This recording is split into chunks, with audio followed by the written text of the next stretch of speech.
In our modern world, we put celebrities on pedestals and we take great pleasure in ripping them down. Is Meghan to blame? Is it Harry? Have they been unfair to the Queen? It looks spoiled. It looks hypocritical. The goldfish bowl of royal life is not for everybody, and it clearly wasn't for Meghan Markle. She felt stifled in the royal family, and she was determined that she was going to do it her way, and my goodness, she has done. Harry and Meghan will make an insane amount of money. Together, they are the most potent royal couple in the world. People welcomed her in. She was a star. It was the Markle sparkle. And all the stuff with her family, her father. I'm really disappointed I haven't seen my grandson. They want to say it's the media's fault. They want to say that it's Harry's fractured relationship with his brother. Then it became the diva duchess. Why is she a diva? Why? Was she pulling Harry out? Did she force his hand? Pick your villains, pick your heroes. They're all there. Do you think they walked away or were they pushed away? Maybe they've just looked around at the rest of the royal family and just thought, that's not what we want. This hasn't led to a happy ending. Tonight, an ABC News special, Royal Divide, Harry, Meghan, and the Crown, with Deborah Roberts. The royal family continue to deliver new storylines that we've not experienced before. Once Meghan and I were married, we were excited, we were hopeful, and we were here to serve. For those reasons, it brings me great sadness that it has come to this. This is a great, great story. The decision that I have made for my wife and I to step back is not one I made lightly. It was so many months of talks after so many years of challenges. Hang on, Harry. Where are you going? You're great. They're all family without you. No, don't do it. Harry has abdicated from his royal role. It was everywhere and it went around the world in an instant. Príncipe Harry y Meghan. I mean, this is like something straight out of The Crown. You reap what you sow, sister. A family fighting, two brothers butting heads. Maybe the in-law women don't get along with each other. Their grandmother's getting frustrated. Dad doesn't know what to do. Hello? That goes on in every house. That's what makes this so good. We have chosen to make a transition this year in starting to carve out a progressive new role within this institution. The palace were in utter panic mode. You take Prince Harry out of the royal family, you're taking the jewel out of the crown of the royal family.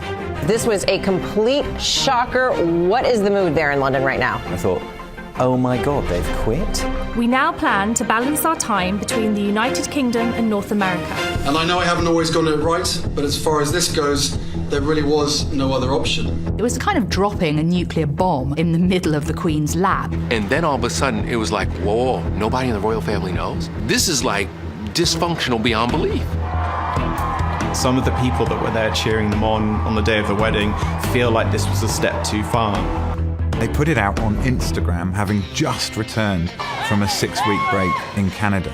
A couple that we knew weren't happy. Realising, having a glimpse of what life could be like outside of the bubble in London, and saying, you know what, we're going to do this. This is what we want to do. They've come across as rather precious, spoilt millennials, throwing the toys out of the pram because it's not exactly what she wanted or they wanted as a couple. Harry and Meghan, in the eyes of the public, said, oh, actually, we just want the good parts. And we don't want to do all of this sort of boring pomp and pageantry. The public doesn't want them on yachts in the south of France with Elton John, because that's not what it means to be royal here. She probably has the sort of fairy tale view that we had, only to find that once she becomes involved with Harry, it's not a fairy tale. They started to get a lot of criticism about the way they were living their lives. Were they just being naive? It's not all palaces and fast cars and lots of money. It's the gilded cage. In the end, it's not about you, it's about anything you can do to support the Queen, who's the head of state. For Prince Harry to make the decision to say, I'm stepping back, I don't want to be a royal, that is an enormous slap in the face for the royal family as an institution itself. So Harry was, if you like, summoned to see the boss of the family. There was then a summit at Sandringham. It was a 2-hour meeting with Harry, the Queen, Charles, and William. Harry, I heard, was extremely nervous before he went in there. He hoped that going in there he was going to see his 93-year-old grandmother, who was always had a soft spot for him, but there was a strong chance that behind that door was also a very angry monarch. And there they began to hash out what this new role for Harry's going to be. Who's going to pay for what kind of security you're going to have, where you're going to live, how many times you're coming home, what are your titles going to be, all that sort of stuff. Because they take money out of the sovereign grant, which is taxpayer money used to pay for the royal family. People in this country feel they have an ownership. So there's this sense that they should not be freeloading royals. And then came this sort of unprecedented statement from the Queen. Although we would have preferred them to remain full-time working members of the royal family, we respect and understand their wish to live a more independent life as a family, while remaining a valued part of my family. She repeated this word family 8 times in her statement. So the tone was more grandmotherly than sovereign. We support you, Harry. We're disappointed, but we want what's best for you. That is unprecedented. It was her saying, this is my family, we're sorting it out. But essentially that Harry and Meghan had got what they wanted. Harry and Meghan got what they wanted, but at a price. Our hope was to continue serving the Queen, the Commonwealth, and my military associations, but without public funding. Unfortunately, that wasn't possible. She loves Harry, but when it comes to the decisions about the future of the crown, she's ruthless. And that's the big thing that people wanted to see, like the Queen came down with the hammer. She's 93 years old. She has been known to be tough, but yet she sounded very grandmotherly. But you can be lovingly tough, and in a very short period of time, a decision had been made by the Queen. Tonight, everyone looking at the clues in the Queen's words. Taking away the HRH titles, removing public money, they're no longer working members of the royal family because the Queen's not allowing it. I've accepted this, knowing that it doesn't change who I am or how committed I am. But I hope that helps you understand what it had come to, that I would step my family back from all I have ever known. I think despite our surprise at the way in which this news was delivered, the signs were there all along. We saw it when we were on the royal tour with them around Australia. Harry was not his usual self. He wasn't chatty, he wasn't calm and relaxed. He was kind of angry. The documentary that Meghan and Harry did with ITV clearly showed two people in a very fragile state. Meghan said that this wasn't what she expected. It's not enough to just survive something, right? Like, that's not the point of life. You've got to thrive, you've got to feel happy. It became clear now in retrospect, this is only going to go on for so long. It's a very real thing to be going through behind the scenes. They wanted privacy for their lives. You know, the way they introduced Archie was different. He wasn't given the title of Prince Archie. He was just Baby Archie. That was a clue. They'd reached a point where they knew that they had to make change quickly, or it could have major damage on their lives or even their mental health. Royal watchers are losing their minds, apparently. The backlash against the Duke and Duchess of Sussex decision has created enormous divisions. It's been very divisive. They are human. But they keep having problems. They keep doing the same silly things over and over again. Silly. Is she the victim or is she the villain?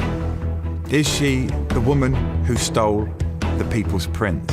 For me, maybe Meghan is the woman that set Harry free. Meghan has, if you like, given Harry the confidence and the courage to take the biggest gamble in his entire life. Next, Megxit and the media. The press in this country have made Meghan's life a living hell. Meghan is being blamed.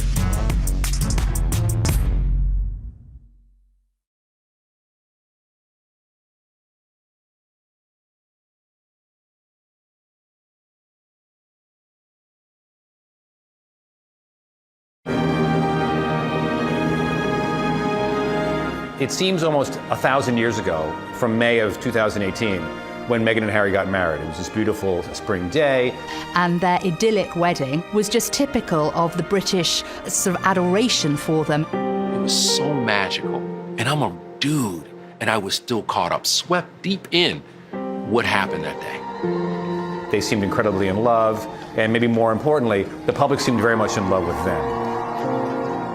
When 2 billion people watched them get married on television, People welcomed her in. She was a star. It was the Markle sparkle. But almost immediately after the doors closed on the church, the relationship between Meghan and particularly the British press began to sour.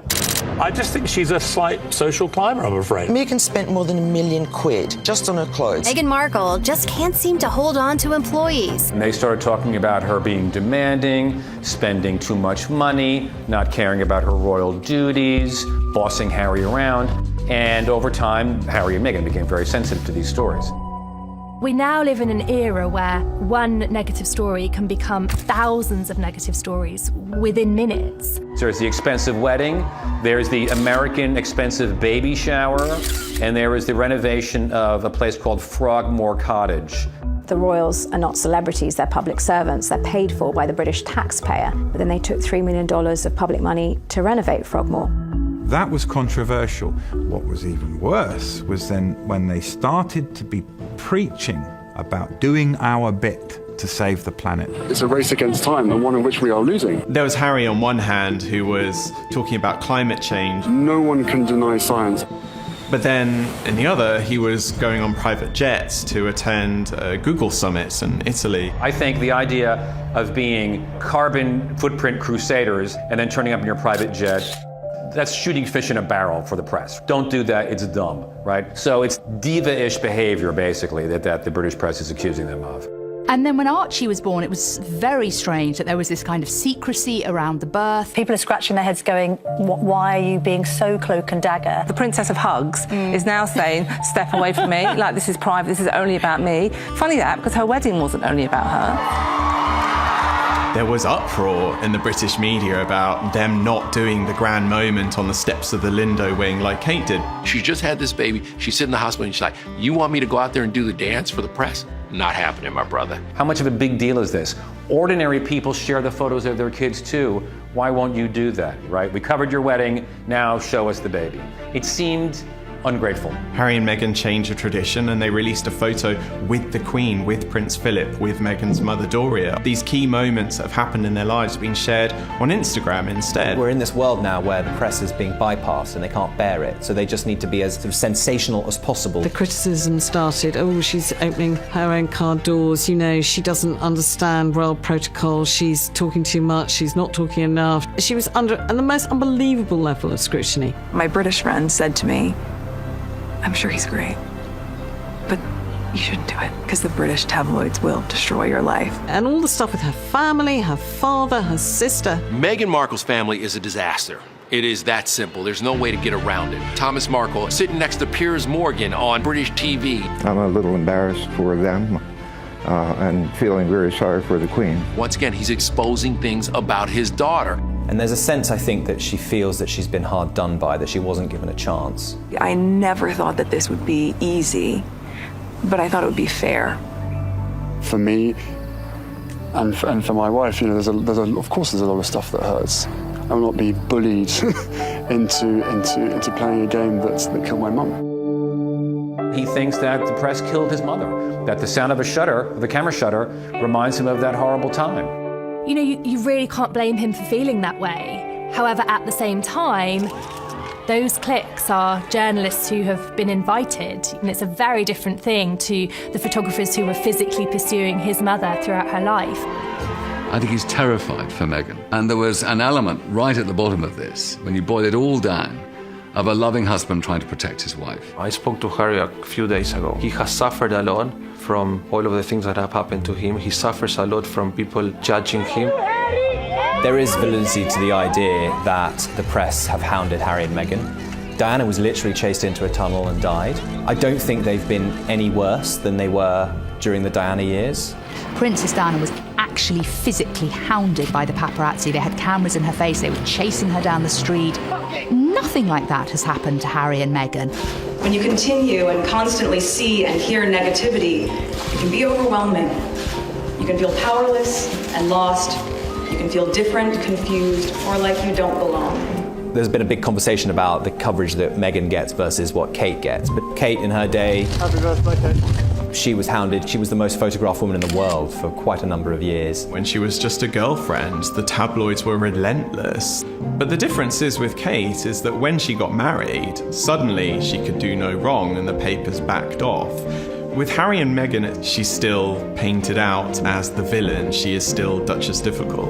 And that's a narrative that the tabloids absolutely adore. We've got perfect Kate trashing Meghan. The list of complaints against Meghan is astounding. She made avocado toast for a friend who was visiting, and he put it on Instagram, and then suddenly the headlines were about how she is contributing to climate change and unfair labor practices, and she's choosing end of the world. Yeah. But when Prince William bought Kate an avocado for her morning sickness, oh, that's wonderful. What a wonderful, loving husband. And once again, you see the difference in the way the press treated those two women. You only need to look at some of the coverage that has called Kate a fashion icon for wearing a strapless dress, but then called Meghan vulgar just a few weeks earlier. Vulgar! Her fashion choices raised many eyebrows. It's a disgrace. And it's these sort of discrepancies that have made it quite difficult to understand what it is that the British press have had in for Meghan. So, yeah, I can understand why he's blaming the media, because the media are to blame. Do you think race played a big part here? We saw it in the British press.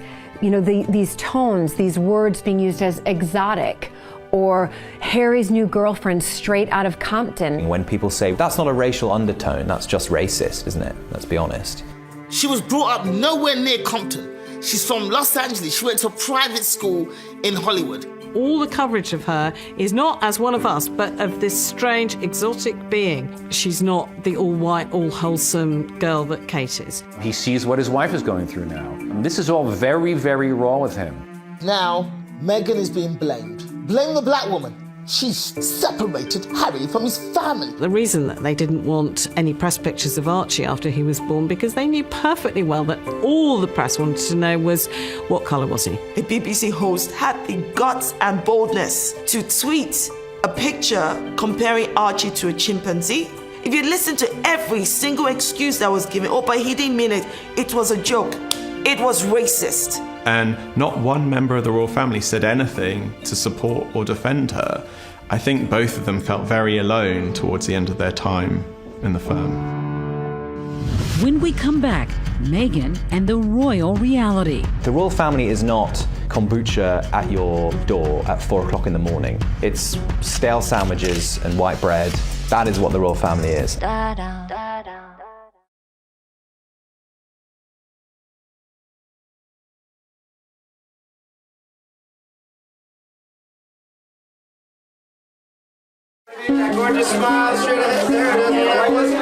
How do you take a self-made woman in her 30s who personified the American dream before she even met Prince Harry, put her into the situation of the royal family, and expect her to be able to breathe? The flip-flop culture is part of just who I am. Hippy-dippy kind of woke avocado toast eating, Pilates and yoga, smoothie. I love my cutoffs and flip-flops and being as relaxed as can be. We kind of think that's weird, all of that, She was a divorcee with 1 million followers on Instagram, an actress, didn't tick a single box of princess-in-waiting material. She wasn't just this clone come to marry Prince Charming. If anybody knows about marrying into an aristocracy, as an American, you do. Are there rules? Is there a rule book when you start to enter this world of nobility? And America, we love the royal family and we love the aristocracy, so of course we must know how it's done. Table manners, like 6 forks, 6 knives, 3 spoons, 4 glasses, and that's what Meghan has had to go into. But do you have that sense of responsibility, Prince Harry, for what you're asking Meghan to do? That sense of responsibility was essentially from day one. But, I still had to have some pretty, frank conversations with her to say, look, what you're letting yourself in for is, it's a big deal. On the day she said I do, she also took on a job at the same time, a job that she had absolutely no say in how she gets to do. The whole reason that the House of Windsor has survived is that it's essential that the spotlight is on the monarch and the heir apparent, and any other member of the royal family who tries to take too much oxygen away from the Queen or the heir has found themselves getting into difficulties. I would argue that it looks like it's a very hard place for a modern woman. Being a part of this family and the platform that comes with that is an incredible responsibility that I take really seriously. I think the way Meghan tried to work in the palace didn't fit in with how other members of the royal family worked. I know aides who have one meeting a month with their principals. Harry and Meghan were popping in and out of the office almost every day for briefings and updates. I think they felt that she'd come in and, you know, kind of be a sleepy little royal. But Meghan was like, no, I need to know the people, the places, I'm going to talk to people, I need to know nationalities, I need to know languages. There have been reports that she comes to meetings with tons of questions and binders, that she does the work ahead of time. She's aggressively emailing her staff at 6 in the morning. She couldn't do anything right. Now, if every American got in trouble because they sent emails too early in the morning, I'm like, isn't that what you're supposed to do? Women don't need to find a voice. They have a voice. They need to feel empowered to use it. And people need to be encouraged to listen. Suddenly, Meghan's charm, that was her hard work and her perseverance, was being turned into a problem for the royal family. I cannot believe it's 2020 and we're still faulting women for being ambitious. To be relatively boring is to be a very good fulfiller of the royal role. Honestly, you know, you want to leave your glam and your drama to the politicians. The characters that do well in the royal family are those stoic characters who really live to serve, who put their head down. Camilla, who supported Charles amazingly. Kate, who is now an absolutely wonderful queen in waiting. She was incubated into being a princess. She's learned never say anything, always smile, always have lovely hair. You're done. Now, I think we, as a country, have to think, well, is that what we really want from our royal women? We want them to be Stepford wives? You know, I mean, really? There's a motto, never complain, never explain. And the royal family don't like it when anybody rocks the boat. That was always Diana's problem. It was isolating, but it was also a situation where you couldn't indulge in feeling sorry for yourself. You had to either sink or swim, and you had to learn that very fast. And what did you do? I swam. When the BBC Panorama interview aired, I mean, that was a seismic moment for the monarchy. You could not believe that here was one of the most prominent members of the royal family spilling the most intimate details of her life on national television. But you really believe that it was out of jealousy that they wanted to undermine you? I think it was out of fear, because here was a strong woman doing her bit. Interesting, driven, passionate people like Diana, like Meghan, they find those constraints very, very hard. You're not allowed an opinion. And in this day and age of Twitter where everyone has an opinion, it's very hard to just say, oh, you know what, I'll bite my tongue on every single little thing. And of course, it's terrifying, the thought for the royal family that this may repeat itself if the Duchess of Sussex decides to give an interview, probably to the American press.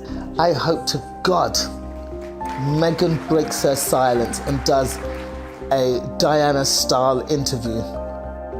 I hope she does. She deserves it. Why not? She needs to be able to clap back at all those haters. But Meghan gave us a glimpse into how she's feeling anyway when she spoke to ITV. That now famous phrase that she said to Tom Bradby, where she said, "Thank you for asking me how I am." And also thank you for asking, because not many people have asked if I'm okay. But it's a very real thing to be going through behind the scenes. And the answer is, would it be fair to say not really? Okay. What did you hear when you heard that statement? What I thought of that was she's a shell of herself. She's not that full of life, optimistic American that we first saw on that sofa when they were engaged. And I think she thought, well, why should I have to do all of this in the public eye if no one's going to listen to me and none of the really good ideas I have are going to be heard? I think we feel that she had this immense privilege and she's almost sort of thrown it back in our faces because it wasn't exactly what she wanted or expected it to be. They've brought diversity into the royal family. They've brought an American into the royal family, a divorcee. They've shown that they can be modern and inclusive. And yet within 2 years, Meghan can't hack it. There was going to be this clash between a family wanting to bend her into place and her wanting to change them. So yes, maybe Meghan hasn't succeeded in totally revolutionising the royal family, but they haven't succeeded in bending her into place. Next, Harry, a reluctant prince. And during that period of frustration, did you ever wish that you weren't a prince? I wish that quite a lot, actually.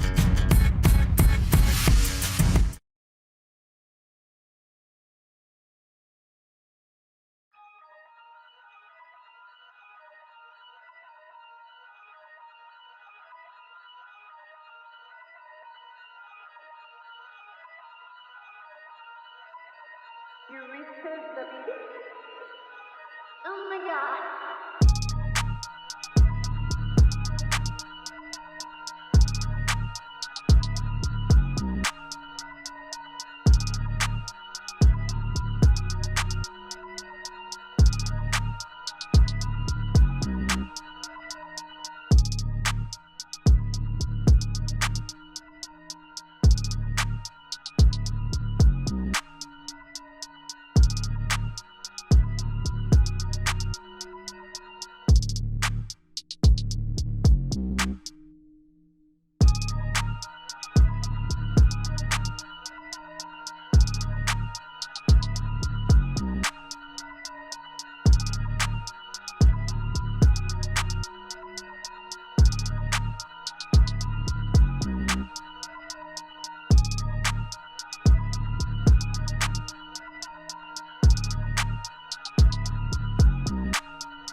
Oh my god.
What we've always known with Prince Harry is that he is a reluctant royal.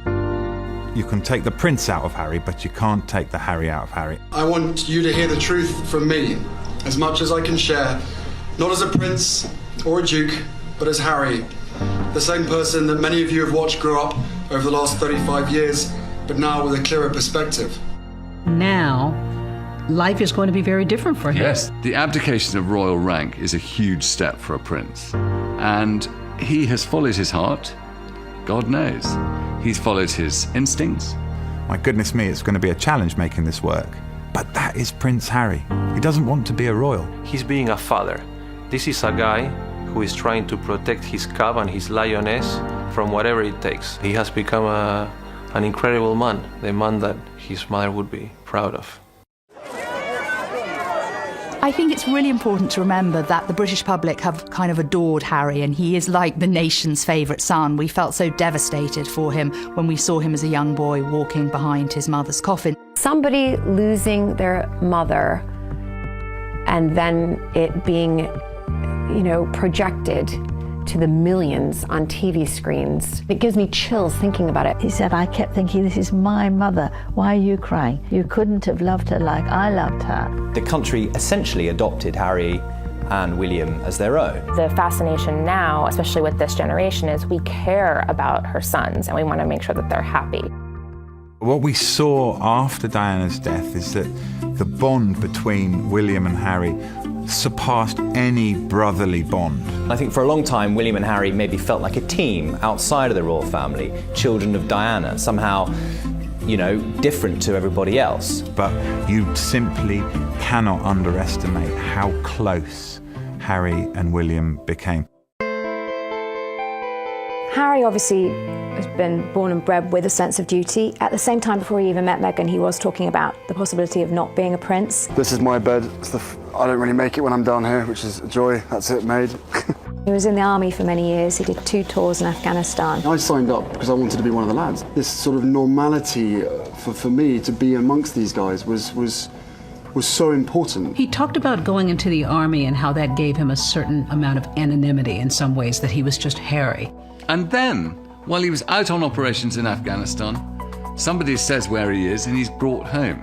I think that really hurt him. We saw Harry, for a number of years after leaving the army, almost taking the role of official royal gooseberry. Like the third wheel with Meghan and Will. It would be Harry popping up in the background at all sorts of events. Enter Meghan. Enter Meghan. She's already experienced a life that he wants a slice of. The British are very kind of reticent to do anything drastic, and he kind of needed this American to come and say, no, take what you want in life, be the person you want to be in life. When you have the privilege of meeting him face to face, he doesn't disappoint. He's a life and soul. He's the guy, he's the member of the royal family that if you were going to have a barbecue or a dinner party, he'd be top of your list of invites. In spite of the place that he was given and all of the benefits and comfort that life has given him, he's one of the most committed and hardworking people that I know. Centre Ballet is a charity that is very special to Harry. It was set up in memory of Princess Diana. I was named the first ambassador for the charity, helping kids with HIV. My commitment to Sentivali comes from an inspiration from the leader of Sentivali, which is Prince Harry. Africa's very close to my heart. Obviously, my mother had a soft spot for Africa as well. Sadly, over the last couple of years, Harry and William's relationship has gotten worse. Sometimes to Harry, William is his brother, and at other times he's the future king and his boss. And it's always hard to sort of differentiate where the line is. When seeing Harry and Meghan's whirlwind romance unfold, William put the brakes on, or tried to, and said to his brother, look, just take your time, don't rush into anything. I don't think Harry ever really got over that. There's been a lot of talk in the press about rifts with your brother. How much of that is true? We're brothers, we'll always be brothers. We're certainly on different paths at the moment, but I will always be there for him, and as I know, he'll always be there for me. There's very little that we know about William's reaction to this, and from the conversations I've had with aides, he said very little. I think as a brother, he's been quite hurt at Harry's actions. Harry's decision comes from a very powerful statement he made last year in this ITV documentary when he said, I will not play the game that killed my mother. Every single time I see a camera, every single time I hear a click, every single time I see a flash, it takes me straight back. How can he live every day with the job that he has if that's the reaction that he's feeling? I think Harry still seems like that guy who was wounded at the age of 12 when his mother died.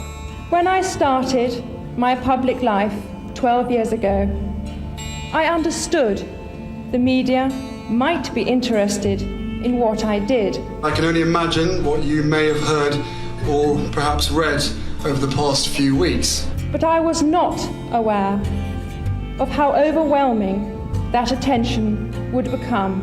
But the media is a powerful force. In a manner that's been hard to bear. I hope that helps you understand what it had come to.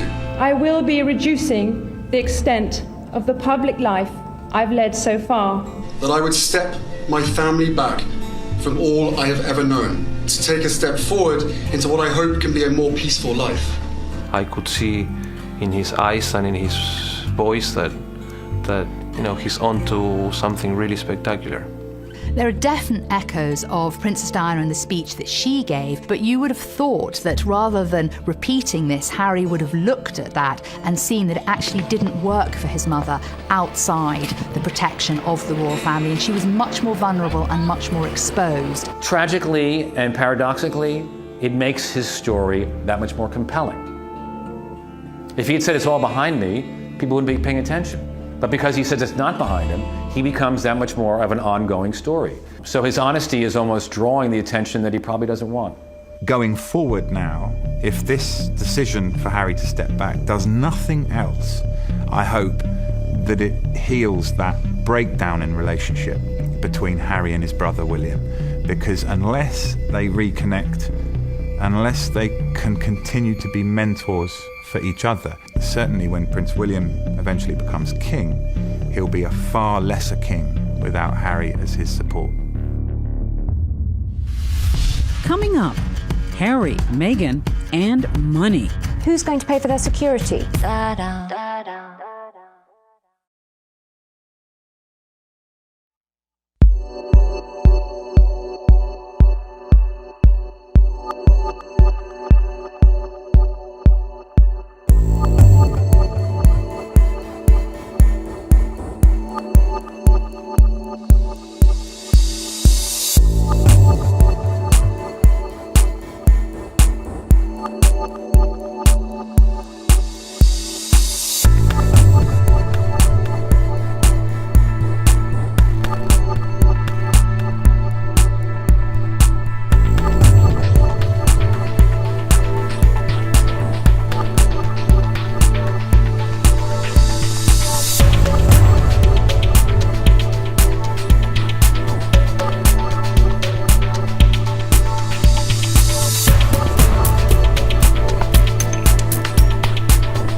The decision that I have made for my wife and I to step back is not one I made lightly. The breakaway royals Meghan and Harry. Meghan has left the UK and now returned to Canada. We are taking a leap of faith, so thank you for giving me the courage to take this next step. Do you think they walked away or were they pushed away? I think they walked away. I think they had enough. This is the start of a whole new adventure for the Sussexes, for Harry and Meghan, and their ability to choose to give Archie exactly what kind of life they want for him.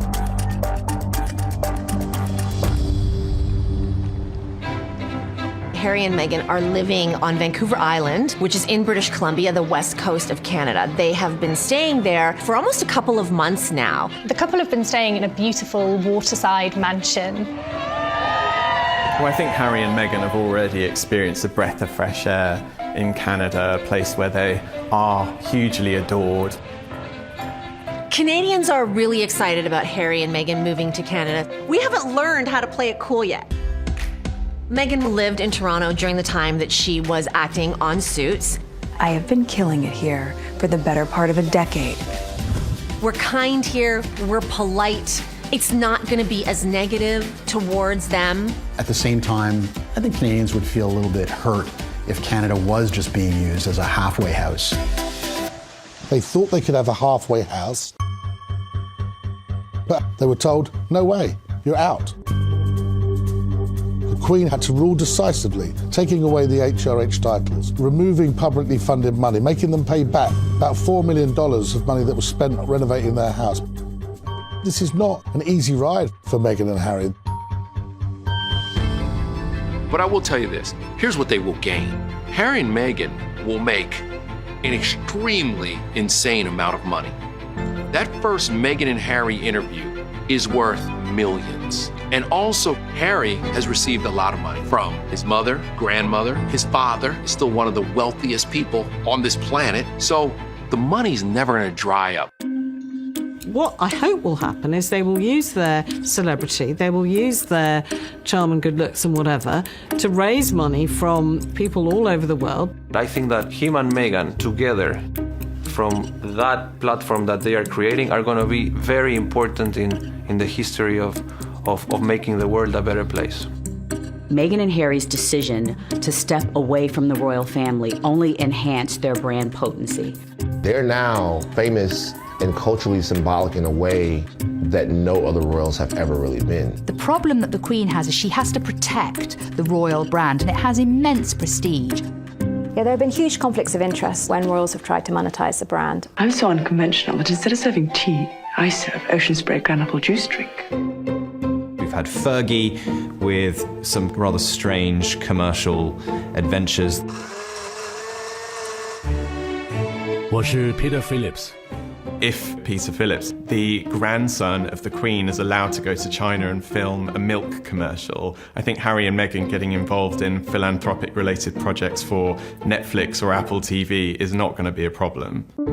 I don't think Prince Harry means he's going to become a brand ambassador for Rolex. Harry can still raise all the money he needs for Africa and the Invictus Games. Meghan can do all the things she wants to do now on a regular basis. She can be Angelina Jolie, a nice version.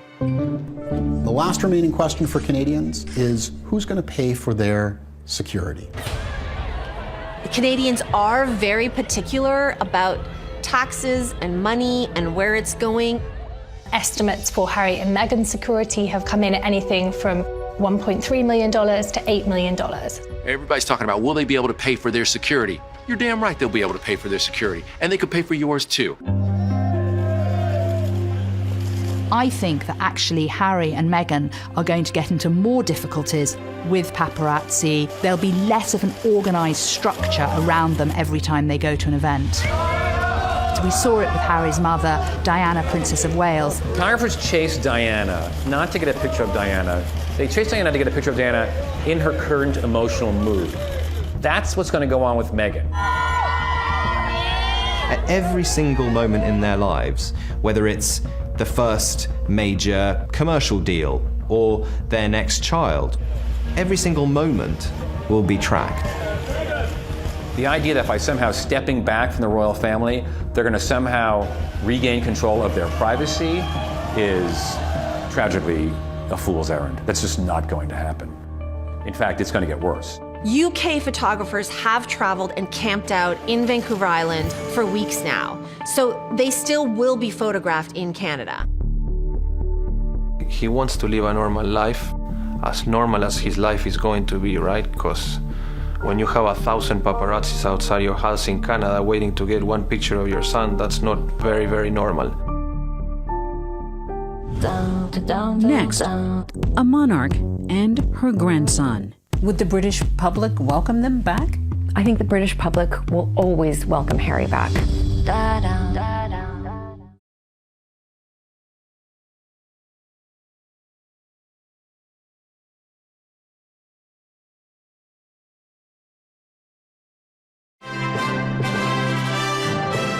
At the end of the day, there are lots of reasons that people care about this story, but one of the main reasons is because they're worried about the Queen. Long live the Queen. We love the Queen. Your Majesty, you look beautiful. This is a human story. The Queen is 93 years old. Her husband, Prince Philip, is 99 this year. He's not been at all well recently. She's had to cope with that. She's had to cope with Brexit. She's had to cope with Prince Andrew and all those dramas at the end of last year. But don't forget, this is a woman with a lot of experience, and I don't think people should worry too much. She has been through a lot. Seeing 3 of her children go through divorce, seeing her 2 grandsons lose their mother, this on a scale of tragic events in the royal family is very low down. Who won in this issue? Harry and Meghan or the Queen? I think everyone won. And the reason they all won is that you don't walk away from any negotiation with everything that you want. The Queen looks like she dropped the hammer on them. Harry and Meghan have gotten out of a system they don't want to live in anymore. They've gotten everything they want. It's very sweet. Hi, nice to meet you. To now have spokespeople living in another Commonwealth country, Canada, where the Queen is also the Queen, it's actually a win for the royal family. Are they still considered royals at this point? Harry was born into the royal family, and in a sense, that blood tie will continue ad infinitum. But his royal rank, which is his princely appointment, has been put into suspended animation. Going forward, they don't have that kind of ethereal, everlasting, eternal magic that the royal family gives you. The Queen seemed to intimate that in about a year's time, we will see how this is all going. Is this kind of a trial separation, as it were? Well, I think there's a view that they will come back to look at how it's working in a year's time. I think we'll look back in 6 months' time and realise that not much has actually changed. They're obviously trying to do the best for their marriage, their best for Archie, for their son. But Harry does love his family. The important thing to remember is that the Queen is a grandmother and she has so much love for her grandson and he adores her, and that bond will stay.